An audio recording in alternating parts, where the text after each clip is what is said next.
Explaining the Angel's Curse technique, one of the most broken in all of JJK. Let's talk about it. All right, first of all, shout out to Panda for asking me about this today, and I will get to your specific questions, but before we do that, let me give a general overview of what this technique is.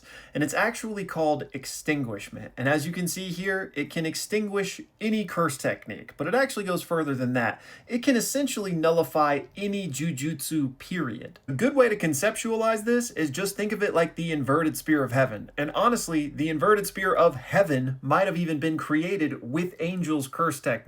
There's no confirmation there, but it's the same dynamic at play. The inverted spear nullifies any curse technique it comes into contact with. Angel's Extinguishment does the exact same thing. And then what most people are familiar with when it comes to Angel is Jacob's Ladder, which is an extension technique of Extinguishment. The same way that Gojo's Blue is an extension of his Limitless, same concept at play here. And really how you can think of Jacob's Ladder is just as this concentrated beam of nullification energy that is going to dispel any and all jujutsu, which is why it's so potent against Sukuna, because you got to remember that he is literally an incarnated cursed object. That is how he exists these days. So if Jacob's Ladder destroys and dispels jujutsu, it is literally destroying and dispelling him. And then as far as the wings and the halo and the ability to fly, there's never an explanation given for that, but I would assume it just comes hand in hand with the technique. Like it's part of it. Whoever has this technique also looks like this, right? And it also just plays into the theme. Angel, Jacob's Ladder, the story from the Bible, the purification of evil. I think it was all just an aesthetic Gege was going for with this character. So yeah, this is one of the best techniques in the verse because it exists as a hard counter to all jujutsu. But importantly, that doesn't just mean it trumps all other jujutsu. Because like with most things in JJK, there is nuance to how the power system operates. For example, we have Gojo versus domain amplification. The way domain amp works is it will absorb and nullify a curse technique it comes into contact with. Meaning, if you're using domain amp, you should be able to get through the limitless and punch Gojo. But like we can see here, Gojo is amping up his limitless to overpower the domain amplification. So even though that should bypass it, he's able to fight back and prevent it from doing so. And so now that leads me into some of the questions that Panda had. Starting with, if Angel nullifies barriers with her jujutsu, then that means it should auto beat any domain in a domain clash, assuming both are closed. And I don't think that's a fair assumption to make because I don't think the way domain clashes work is based upon a tug of war between the actual techniques. It's based upon the refinement of the domains. So it's not as if Angel's domain just by proxy is like emanating this nullification energy that will destroy the other barrier it comes into contact with. I think it must first just win that refinement battle, and then the sure hit is the nullification, if that makes sense. So yes, the sure hit has that effect, but the domain itself doesn't. So I don't think it just auto wins domain clashes by any degree.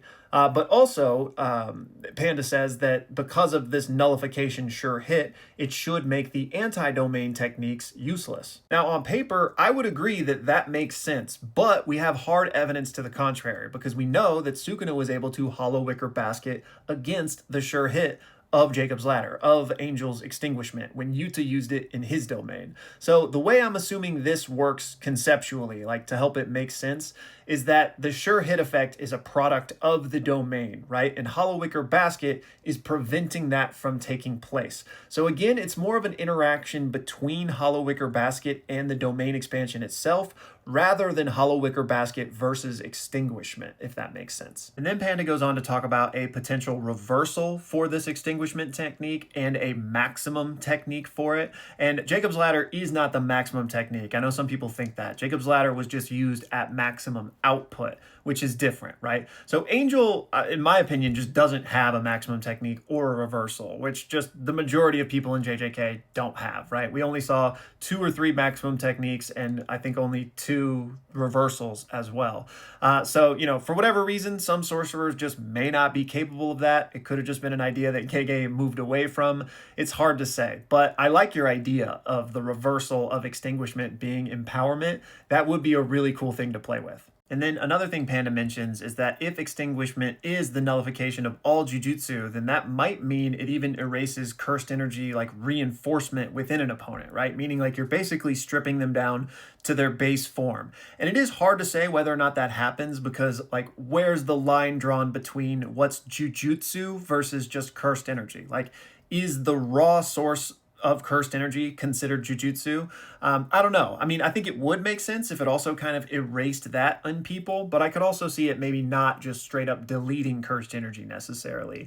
But even if it did, right, I do just cite back to this power balance in terms of how JJK works, right? Like the domain amplification versus the limitless. If Angel out here is outputting 1 ounce of cursed energy, for lack of a better term, versus Sukuna's 500 ounces of cursed energy in his punch, she's not going to be able to nullify that, right? Because Sukuna is outputting more, if that makes sense. So to answer your final question here of like, how did Sukuna possibly lose to somebody who can nullify everything back in the Heian era? I think he's just more talented, stronger, and was able to overpower the technique, if we want to think of it that way. Obviously, he would have won a domain clash against Angel, so she probably never got to even try to use the sure hit.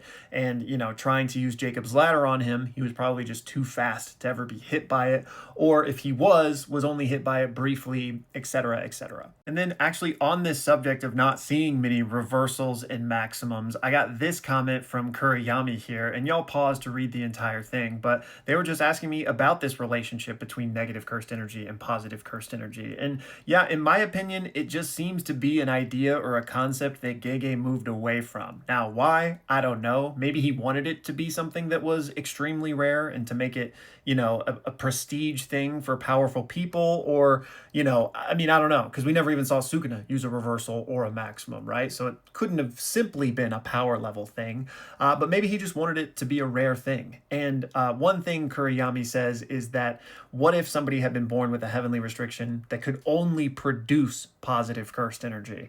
And that would certainly be interesting because, like you mentioned, you can get to positive from negative by multiplying it against each other. But if all you have is positive, there's no way to get to negative. So that person wouldn't be able to use regular cursed energy. So can you reinforce with positive cursed energy? I mean, we never saw anybody do that, but I don't know why you wouldn't be able to, right? So, like you mentioned, they would definitely be a menace to curses, considering the positive cursed energy is lethal to them. But I guess they would largely be a lot like Shoko, who, has regular cursed energy, but she doesn't have a curse technique. So her primary role is as a doctor. And I would imagine that would probably be what this heavenly restricted person was best at as well. But it would certainly be interesting. That's a really fun idea for heavenly restriction. And then finally, one other thing Kuriyami asked me was, given Yuji's unique understanding of the contours of the soul, assuming that he developed further and got to the level where he could perform RCT on other people, could he heal other people's souls since he can see the contours of them and perhaps be able to give somebody like Inumaki or Hana their arms back? And I think there's 2 parts to this. So I don't think, first of all, that Hana and Inumaki need soul healing to get their arms back. I think that just outputting RCT on somebody else is much more strenuous compared to healing yourself, and they just aren't capable of doing that type of healing for someone else. Like Yuta and Shoko just aren't capable of that.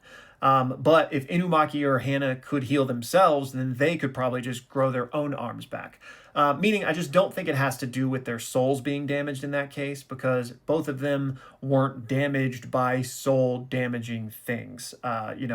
Hana just had her arm bitten off, and Inumaki presumably had his arm sliced off by Malevolent Shrine. So normal healing should be able to heal them. It's just that they can't heal themselves, and other people outputting RCT isn't capable of that level of healing.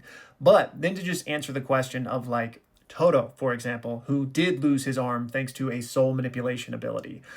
Maybe he could do that, but I honestly don't think so because of the unique way idol transfiguration works. I think Toto's body is now like by default not having a hand. So you can't heal past default settings, if that makes sense. But then even if we want to assume you could, it would require Yuji knowing what Toto's soul previously looked like, which is possible. He knew Toto pretty well, but like in general, I don't think Yuji would be able to heal somebody's soul because he wouldn't know what the original shape was. Anyways, that's going to do it for this one. As always, let me know y'all's thoughts on this, and thank you for watching.